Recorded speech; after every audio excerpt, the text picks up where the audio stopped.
دیکھیں، شرعی طور پر عقد ثانی، دوسرا نکاح یا دوسری شادی کرنے کے لیے پہلی بیوی کی اجازت ضروری نہیں ہے۔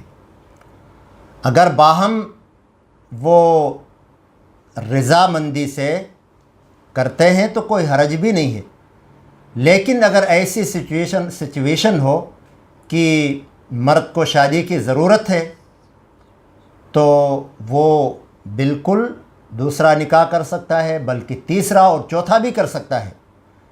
لیکن نکاح کرنے سے پہلے یہ بات ذہن میں بٹھا لے کہ میں نے ان کے درمیان عدل کرنا ہے، اور پھر نکاح کے بعد، شادی کے بعد فل کوشش کرے، مکمل کوشش کرے۔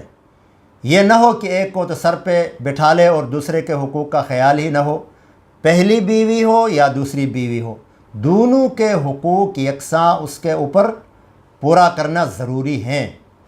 تو اس لیے دوسری شادی کرنے کے لیے پہلی بیوی سے اجازت لینا یا اس کی رضامندی کوئی ضروری نہیں ہے۔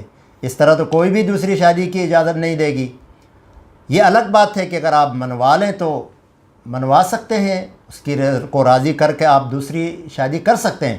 اگر راضی نہ بھی ہو، آپ کو شرعی طور پر نکاح کی ضرورت ہے، شادی کی ضرورت ہے، تو آپ بلا دھڑک دوسری شادی کر سکتے ہیں۔